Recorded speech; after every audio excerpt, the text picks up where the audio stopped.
Écoutez Sirot Chelek Chav Gimel, deuxième sira sur Chukat.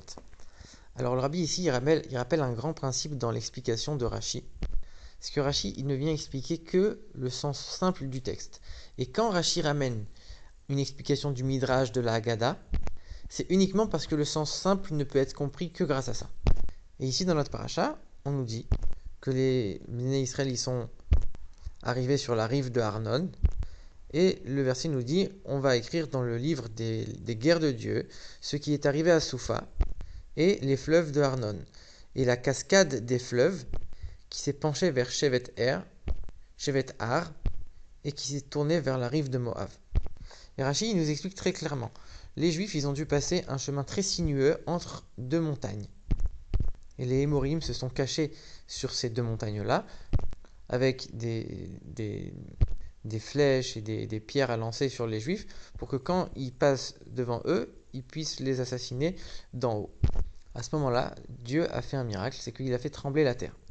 Il se trouve qu'une montagne était en forme de grotte et l'autre montagne en forme de pieu. Et la montagne qui est en forme de pieu est rentrée dans celle qui était en forme de grotte. Donc du coup, tous les Hémorim qui étaient cachés dans la grotte se sont fait complètement écraser par le pieu de l'autre montagne. C'est ça que le verset dit, la montagne s'est penchée vers la rive de Moab. Le verset continue en nous disant, et là-bas vers le puits. De quel puits on parle? Le puits qui a donné à boire aux Juifs dans le désert. Il s'est placé près de la cascade et il a fait ressortir tout le sang des Hémorim qui étaient morts et tous leurs membres. Et Rashi nous dit, qui fera connaître à mes enfants ce miracle? Quand on donne du pain à un enfant, on doit le faire connaître à sa mère. Et donc le puits a diffusé tous les membres, le sang des Hémorim tout autour du camp, et les Juifs ont vu ça, et ils ont chanté un cantique, un chant à Dieu pour le remercier de les avoir sauvés. Alors tout ça, Rashi le prend de deux Midrashim, Midrash Tanchuma et le Midrash Rabbah. Mais il y a une très grande différence. Là-bas, ces Midrashim, ils parlent de deux miracles. Le premier miracle, c'est celui qu'on a vu avec les montagnes qui rentrent l'une dans l'autre. Et le deuxième miracle, c'est que de l'eau du puits a submergé et a noyé une autre partie des Hémorim qui étaient cachés, eux, à côté du fleuve. Et ça, Rashi ne le mentionne pas du tout. Alors que d'après le sens simple, le verset nous dit clairement à Soufa. Soufa, ça ressemble à Yamsouf, la mer Rouge. Donc on nous dit, il y a eu quelque chose de semblable à la mer Rouge, où les Égyptiens se sont noyés. Donc ici aussi, il devrait y avoir des Hémorim qui se sont noyés. Et puis on nous dit clairement qu'ils ont fait un cantique, un chant sur le puits.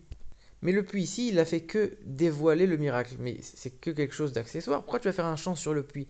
Alors que si tu dis que le puits lui-même, il a envoyé de l'eau pour submerger les Hémorim, là le puits, il a vraiment fait partie intégrante du miracle. Et là on comprend pourquoi on doit faire un chant sur le puits. Donc a priori, le sens simple paraît plus collé avec les Midrashim que l'explication de Rashi. Malgré tout, Rashi ici, il utilise les Midrashim que pour le sens simple, donc il utilise le minimum. Ici, le verset nous dit clairement une montagne s'est tournée vers l'autre, donc ça on peut le comprendre, le premier miracle. Mais il n'y a pas de vraie allusion au deuxième miracle, tu fais une allusion à la mer Rouge, mais c'est tout.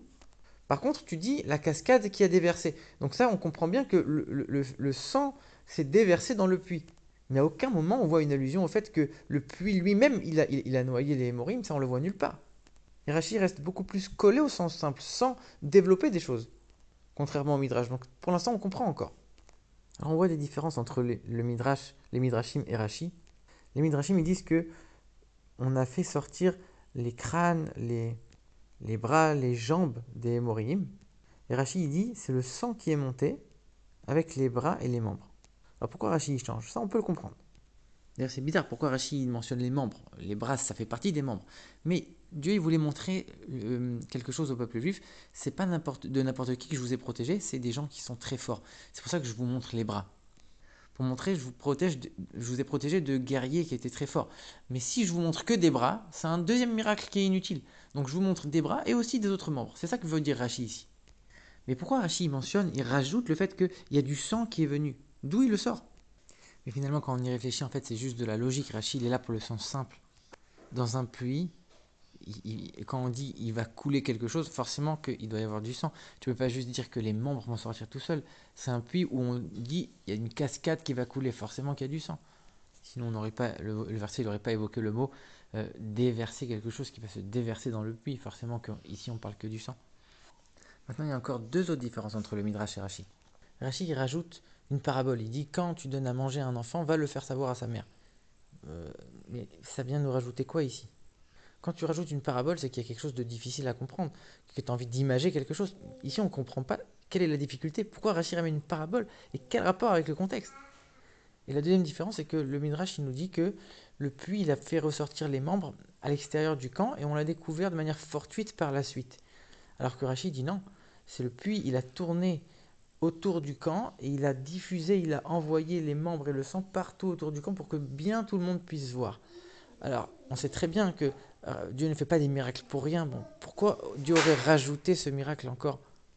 Quelle est l'utilité? Pourquoi Rachid choisit de faire ces deux différences alors qu'a priori, on est plus proche du Midrash quand on veut comprendre le sens simple que de Rachid ici? A priori, cet exemple, cette parabole que Rachid ramène, elle est incompréhensible. Dans l'exemple, on dit quand tu donnes à manger à un enfant, on va le faire savoir à sa mère. Ici, c'est pas sa mère, on le fait savoir au peuple juif lui-même. C'est l'enfant lui-même. Et puis, on lui dit quand tu donnes du pain. Du pain, c'est quelque chose qui est indispensable à la vie. Ici, tu es en train de montrer un miracle. Dieu, il n'est pas obligé de faire des miracles. Il est en train de montrer son affection pour le peuple juif, au contraire. Puis ce qui est encore plus étonnant, c'est que la source de cette parabole, c'est dans l'Agmara. L'Agmara, elle nous dit quoi?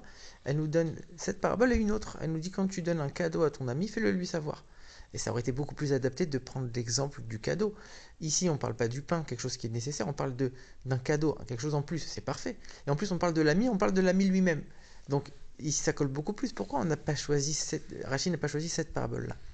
Alors pour comprendre tout ça, il faut déjà comprendre une grande question dans ce Rashi. Parce que Rashi, il vient, il nous explique une montagne, elle s'est collée à l'autre, elle a fait un grand miracle, ça a tué des Morim qui voulaient attaquer le peuple juif, et il y a eu un grand miracle avec le pluie. C'est quelque chose qui est très très très éloigné d'une lecture simple de la Torah ici. Pourquoi Rashi, qui est censé expliquer le sens simple, il va jusque-là? C'est parce que finalement, et ce malgré qu'il y a plein d'autres commentateurs qui donnent des explications beaucoup plus simples, qui disent que finalement c'est le fleuve qui s'est détourné, qui s'est un peu éloigné, qui disent que quand on dit vers Béhéra, c'est pas forcément le puits, c'est l'endroit qui s'appelle Béhéra. Donc il y a plein de manières de comprendre sans forcément parler de tous ces grands miracles. Pourquoi Rashi choisit d'interpréter cette séquence comme les Midrashim? Alors ici en fait il y a une grande question, c'est que dans tous les grands miracles qu'on voit dans tout le Chumash, il n'y a jamais eu de chant, il n'y a jamais eu de cantique. Il n'y en a eu que 2 fois. Il y a eu l'ouverture de la mer Rouge et il y a eu cette histoire du puits. Ça veut dire que forcément, si c'est les 2 seuls endroits où on a trouvé nécessaire de faire un chant, de faire une shira, un cantique à Dieu, c'est que forcément, ici, ça devait être quelque chose au moins aussi extraordinaire que l'ouverture de la mer Rouge. Et donc, c'est pas parce que c'est écrit Soufa, parce que ça c'est quelque chose, pas parce que c'est un mot qui ressemble à la mer Rouge, Soufa. Ça, c'est assez éloigné du sens simple de dire quelque chose comme ça. C'est parce que c'est le contexte qui nous le dit. Un chant qui a été composé, il n'y en a eu que 2 dans toute la Torah, forcément que ça doit être quelque chose qui est aussi grand et équivalent à la sortie de la mer Rouge. À l'ouverture, pardon, de la mer Rouge. Alors, il y a une chose sur laquelle on peut comparer l'ouverture de la mer Rouge et ce miracle du puits. C'est que c'est les 2 seuls endroits où on voit que les Juifs n'ont rien eu à faire et que Dieu a tout fait à leur place. C'est pas parce que c'est des grands miracles qui sont au-dessus de la nature. C'est pas parce que c'est des miracles qui ont sauvé la vie du peuple juif. L'eau dans le désert et la manne, etc. C'était aussi des miracles qui leur ont sauvé la vie. C'était aussi des miracles hors du commun. Mais ici, le vrai point commun, c'est que pendant l'ouverture de la mer Rouge, les Juifs n'ont rien eu à faire. Ils n'ont pas combattu les Égyptiens. C'est pas un miracle comme d'autres guerres où les Juifs ont gagné une guerre miraculeusement alors qu'ils n'auraient pas dû la gagner. Mais ils ont fait quelque chose quand même. Ici, ils n'ont rien fait. Ils ont juste traversé la mer et Dieu a combattu pour eux. Les Égyptiens se sont noyés tout seuls. Ici, c'est la même chose. Les Juifs n'étaient même pas conscients qu'il y avait des Morim qui étaient cachés, qui voulaient les tuer. Et de eux-mêmes, ils sont morts. Dieu les a tués sans qu'ils n'aient rien à faire. C'est ça le vrai point commun entre les 2 événements. Et maintenant, on peut comprendre pourquoi Rachi il tient à ajouter cette parabole. Quand tu donnes à manger à un enfant, fais-le savoir à sa mère. Ici, ce miracle du puits avec les Morim, c'est quelque part encore plus fort que la mer Rouge parce que les Juifs n'étaient même pas conscients qu'il y avait un danger duquel ils avaient été sauvés. La mer Rouge, au moins, ils savaient qu'il y avait les Égyptiens, ils les ont vus se noyer. Ici, ils n'étaient même pas conscients qu'il y avait un danger. Ils n'étaient même pas conscients que les Morim ont été tués. C'est quoi cette parabole? Quand tu donnes à manger à un enfant, fais-le savoir à sa mère. Sa mère, c'est elle qui est censée être responsable des besoins de son fils. Quand son fils a besoin de pain, c'est elle qui est responsable. Quand toi tu viens et que tu remplaces la mère, tu remplis son rôle à elle, tu es censé aller lui dire à elle. Lui dire, tiens, j'ai rempli ton rôle, j'ai fait ton job. Et le pain, on a dit quelque chose d'essentiel. Ici, Dieu a sauvé les Juifs. C'était quelque chose d'indispensable. Et il a fait savoir à leur mère. C'est qui leur mère? C'est Moshe, Rabbeinu, qui se souciait des besoins de chaque Juif. C'était lui qui était responsable des besoins du peuple juif.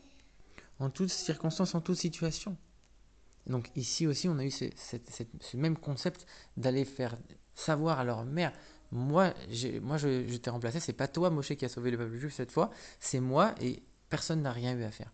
Il y a une autre manière de voir les choses, c'est que c'est qui la mère? C'est le puits. Le puits qui a donné à boire à tout le peuple dans ce désert, qui a quelque part subvenu aux besoins du peuple juif. C'est lui qui a joué ce rôle de mère. Et quand tu viens tuer tous les Morim, tu fais couler une cascade de sang à travers ce puits pour faire connaître à la mer, faire connaître au puits, voilà ce que j'ai fait. J'ai sauvé tes enfants. J'ai fait ton rôle quelque part. Mais le but qu'on fasse connaître à la mère en lui disant j'ai donné à manger à ton enfant, c'est pour que cette mère, après, elle aille parler à cet enfant et lui dise regarde, ce monsieur, il m'a donné, il a été gentil, il t'a donné à manger, sois reconnaissant envers lui. Et donc ici, c'est la même chose. Le puits, il va aller tourner autour du camp pour faire connaître au peuple juif. Sachez que Dieu vous a sauvé, il faut être reconnaissant envers lui. Et enfin, la dernière remarque du rabbi, c'est que dans la shira de la traversée de la mer Rouge, on nous dit que c'est à partir du moment où Moshe il a vu le miracle, il a vu l'ouverture de la mer Rouge, c'est là qu'il a commencé à entonner un chant.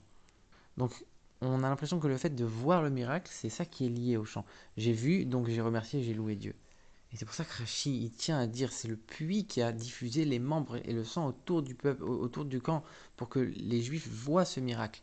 C'est pas juste qu'on a découvert de manière fortuite et qu'on n'a pas vu ça de manière claire, de manière dévoilée, de manière miraculeuse. C'est le puits lui-même qui a été diffusé autour du camp pour montrer au peuple juif et pour que quand le peuple juif va voir à ce moment-là, j'ai vu qu'il y a eu un miracle, là je vais remercier, là je vais faire un cantique.